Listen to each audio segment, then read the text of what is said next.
Bismillahirrahmanirrahim. Assalamualaikum warahmatullahi wabarakatuh. Alhamdulillahi rabbil alamin wa bihi nasta'in ala umurid dunya waddin. Wassalatu wassalamu ala asyrafil anbiya'i wal mursalin wa ala alihi wa sahbihi ajma'in. Rabbi shrah li sadri wa yassir li amri wa hlul 'uqdatam min lisani yafqahu qawli. Subhanaka la ilma lana illa ma 'allamtana innaka antal alimul hakim. Nawaitu ta'aluma wa ta'alima wa nafa'a wa intifa' tadhakkura wa tazkir wal ifada wal istifada wal hasa ala tamassuki bi kitabillah wa sunnati nabihi sallallahu alaihi wasallam wa da'wati ilal huda wa dilalati ilal khairi bitigha'a wajhillahi wa qurbihi wa thawabihi amma ba'du.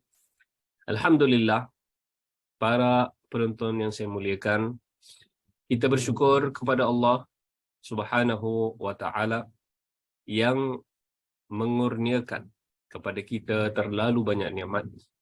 Nikmat iman dan nikmat Islam, nikmat wahyu Al-Quran yang telah disampaikan kepada kita melalui baginda Rasulullah sallallahu alaihi wasallam.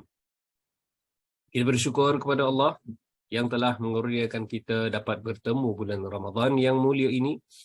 Maka kita berdoa semoga Allah tidak mengizinkan kita meninggalkan Ramadan kali ini, melainkan telah diampunkan dosa-dosa kita, melainkan telah dinaikkan darjat kita, melainkan puasa kita diterima oleh Allah Subhanahu wa taala, insyaallah. Amin ya rabbal alamin. Para penonton yang dikasihi, bulan Ramadan ini tidak asing lagi ya untuk kita mengkaitkannya dengan ibadah. Kita sentiasa dituntut di bulan Ramadan untuk meningkatkan ibadah kita kepada Allah Subhanahu wa taala, kerana antara tujuannya ataupun tujuan utamanya adalah untuk meningkatkan ketakwaan kita kepada Allah Subhanahu wa taala, memperbaiki hubungan kita dengan Allah Subhanahu wa taala, meningkatkan kerohanian kita. Maka meningkatkan ataupun memperbaiki hubungan kita dengan Allah Subhanahu wa taala adalah sesuatu yang dituntut.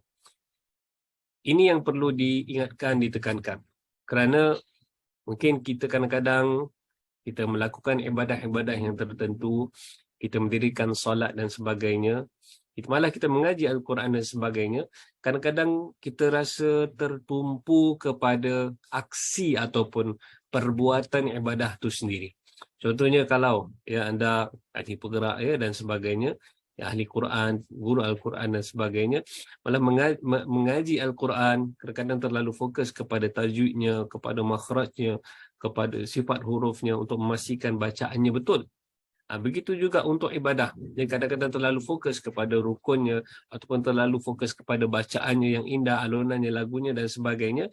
Kadang-kadang melupakan matlamat utama daripada ibadah itu adalah Allah Subhanahu wa taala.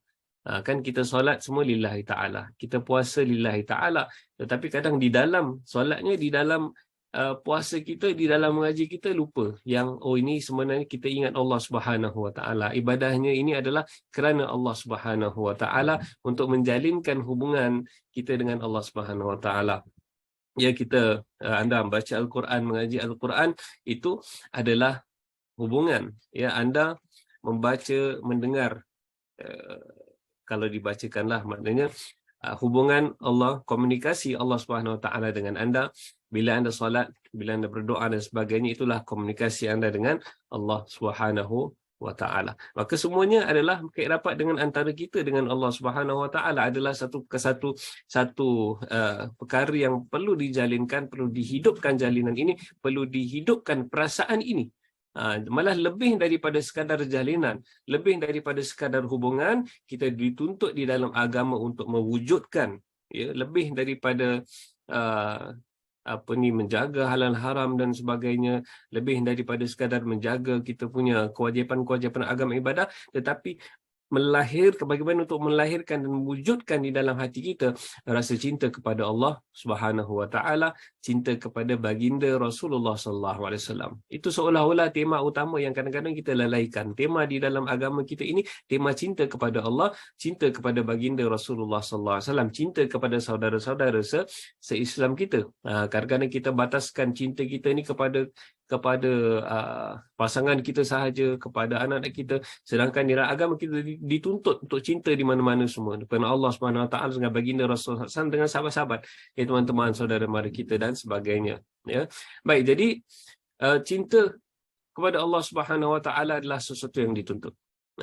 Firman Allah Subhanahu Wa Taala, "Qul in kuntum tuhibbunallaha fattabi'uni yuhibbukumullahu wa yaghfir lakum dzunubakum wallahu ghafurur rahim." Sadaqallahul azim. Yang bermaksud, qul in kuntum, katakanlah sekiranya kamu tuhibbunallah, sekiranya kamu mencintai Allah Subhanahu wa taala, ikutilah aku, fattabi'uni. Maknanya Allah berpesan kepada baginda Rasulullah sallallahu alaihi wasallam supaya mengatakan, in kuntum tuhibbunallah, kalau kamu betul-betul tuhibbunallah, mencintai Allah Subhanahu wa taala, fattabi'uni, ikutlah aku, kata baginda Rasulullah sallallahu alaihi wasallam, yuhibbukumullah.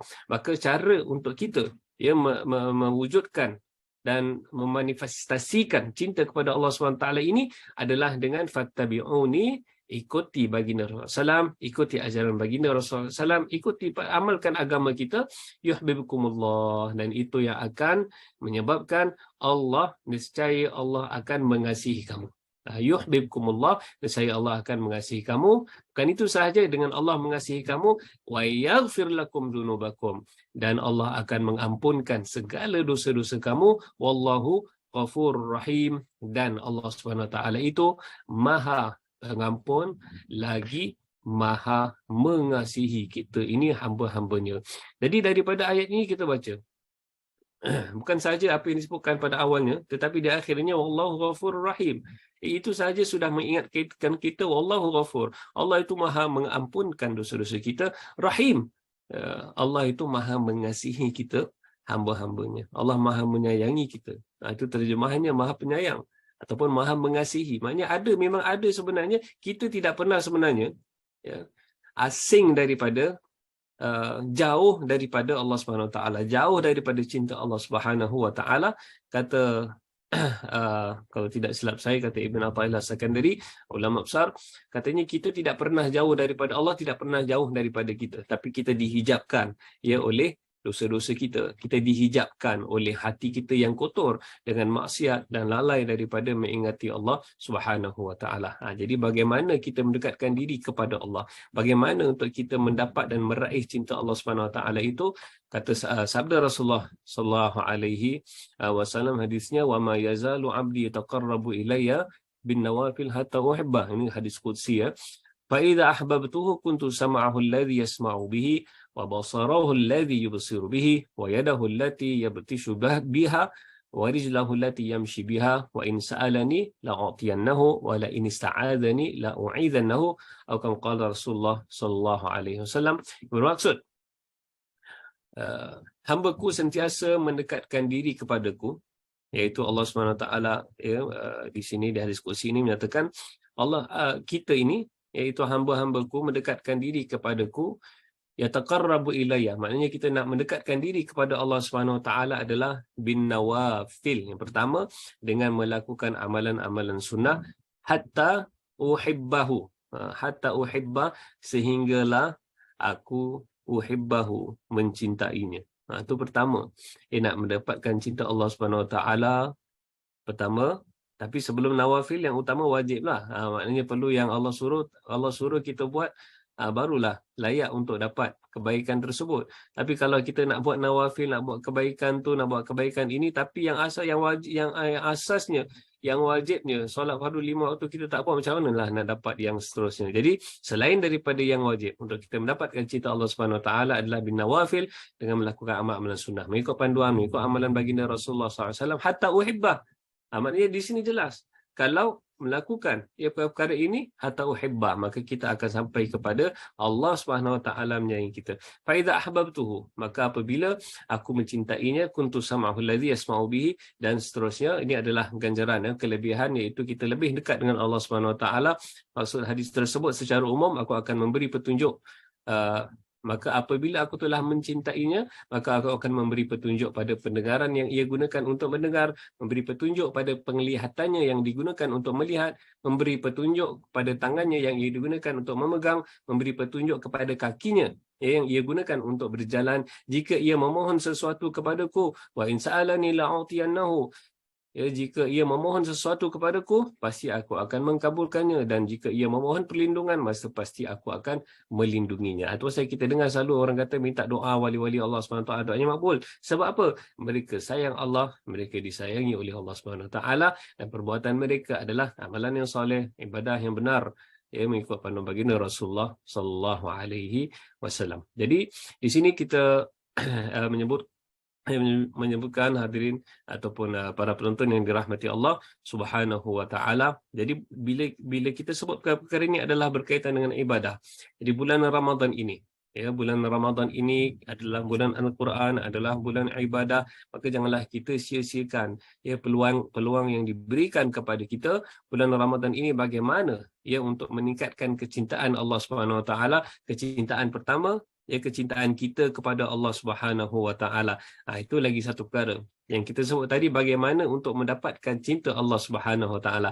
Kita pula bagaimana nak meningkatkan kecintaan kita kepada Allah Subhanahu Wa Taala adalah dengan kita campur. Pertama, orang-orang yang cinta Allah Subhanahu Wa Taala, kita kena melazimi para ulama, melihat kepada kehidupan orang-orang yang soleh, melihat kepada perbuatan orang-orang soleh, melihat kepada kecintaan orang-orang yang soleh kepada Allah Subhanahu Wa Taala. Dengan membersihkan hati kita daripada dosa-dosa, mulut kita daripada bercakap yang tidak baik, telinga kita daripada mendengar yang tidak baik, kita punya pemikiran daripada memikirkan yang tidak baik, fokus kepada meningkatkan ilmu pengetahuan agama kita, banyak mengaji dan sebagainya. Maka sebabnya kita ini jauh daripada Allah, seperti mana kita sebut awal tadi, sebabnya kita lalai dan kita jauh daripada menyebut tentang cinta Allah, cinta Rasul dan sebagainya, adalah kerana hati kita ini yang kotor, yang dipenuhi dengan dosa dan maksiat yang terlalu banyak yang kita lakukan. Maka dengan kita bertaubat kepada Allah Subhanahu Wa Taala, dengan kita mukhlis, dengan kita ikhlas, benar-benar tulus mewujudkan di dalam hati kita, pertama sebelum itu menyedari adalah sesuatu yang penting.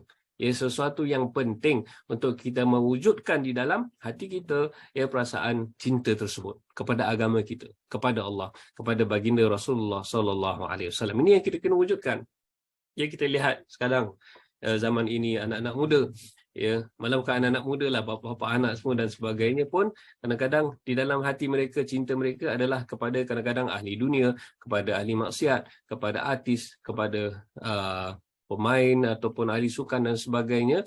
Jadi itu pun juga satu penghalang terhadap apabila hati itu diisi dengan dunia, hati ini diisi dengan perkara yang melalaikan daripada mengingati Allah Subhanahu Wa Taala. Jadi pertama adalah perlu ada kesedaran tersebut.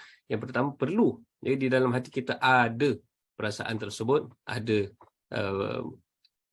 kesedaran bahawa ada keperluan sebenarnya. Kalau kita rasa, lama hati aku ni macam tidak ingat Allah, macam tidak ingat baginda Rasulullah SAW, macam terlalu ingat sibuk benda-benda yang lain yang banyak, yang mengkhayalkan, kita yang pertama dimulakan dengan kesedaran tersebut. Perlu ada mencetuskan keinginan tersebut. Maka dengan keinginan tersebut barulah kita memulakan langkah ada kesedaran menuju kepada Allah Subhanahu Wa Taala dengan membuat perkara yang telah kita sebutkan tadi, beristighfar, bertaubat dan menuju kepada Allah Subhanahu Wa Taala, insya-Allah. Di dalam hadis qudsi yang lain Allah Subhanahu Wa Taala sebutkan bila apa dalam hadis qudsinya, bila kita menuju kepada Allah Subhanahu Wa Taala, Allah akan antara yang disebutkan di hadis tersebut, kalau kita berjalan Allah berlari kepada kita. Bukan maksud literal berlari, na'udzubillah, hasyalillah, tetapi maksud di situ adalah bila kita bergerak sikit kepada Allah, Allah akan lebih pantas kepada kita. Allah tidak akan bosan dengan kita. Allah yang sentiasa menanti kita, hanya kita saja. Seolah-olah macam kekasih itu dia yang tunggu kita. Bila masa kita saja nak berpaling kepada Allah Subhanahu Wa Taala, Allah menanti sentiada. Jadi itulah dia, bulan Ramadan ini peluang yang Allah Subhanahu Wa Taala kurniakan kepada kita. Semoga kita tidak mensisia-siakannya, semoga kita tidak disisiakan. Semoga Allah kurniakan kepada kita taufik, hidayah, bimbingan dan petunjuknya untuk dia mendekatkan diri kita kepada Allah Subhanahu Wa Taala, mewujudkan di dalam hati kita, ahli keluarga kita, isteri kita, anak-anak kita, ibu bapa kita, saudara mara kita, adik-beradik kita, cinta kepada Allah, cinta kepada baginda Rasulullah sallallahu alaihi wasallam, dan cinta itu berkait rapat dengan keimanan kita kepada Allah Subhanahu Wa Taala. Saya akhiri dengan hadis ya baginda Rasulullah sallallahu alaihi wasallam, sabdanya yang bermaksud sabda Sayyidina Muhammad, sabdanya yang bermaksud la yu'minu ahadukum, maksudnya tidak beriman, ya, tidak beriman seorang daripada kamu sehinggalah aku menjadi yang paling dicintai olehnya, ya, lebih dicintai daripada orang tuanya sendiri, anak-anaknya sendiri dan juga sekalian manusia. Rasulullah SAW lihat kepada apa yang disebutkan sini. Tidak, ulama menjelaskan maksudnya bukan kamu tidak beriman, bukan tidak ada iman, tetapi sangat penting kecintaan tersebut, maknanya tidak sempurna keimanan kita kalau tidak ada di dalam hati, sehinggalah baginda Rasulullah SAW itu menjadi yang paling dicintai kepada kita, lebih daripada, lihat lafaz yang digunakan, lebih daripada cinta kepada orang tua dan anak-anak. Ia betapa di dalam hati kita, dalam kehidupan seharian kita, cinta kita adalah pastinya lebih kepada keluarga kita. Tapi Rasulullah SAW mengingatkan di sini, kalau betul-betul yang sempurna sempurna keimanannya, maka ada juga yang paling dicintai olehnya adalah baginda Rasulullah SAW. Aku qauli hadza wa astaghfirullahal azim li wa lakum wa astaghfirullah min qaulin bil amal. Wassallallahu ala sayyidina Muhammadin wa ala alihi wasallam. Alhamdulillahirabbil alamin. Terima kasih. Wassalamualaikum warahmatullahi wabarakatuh.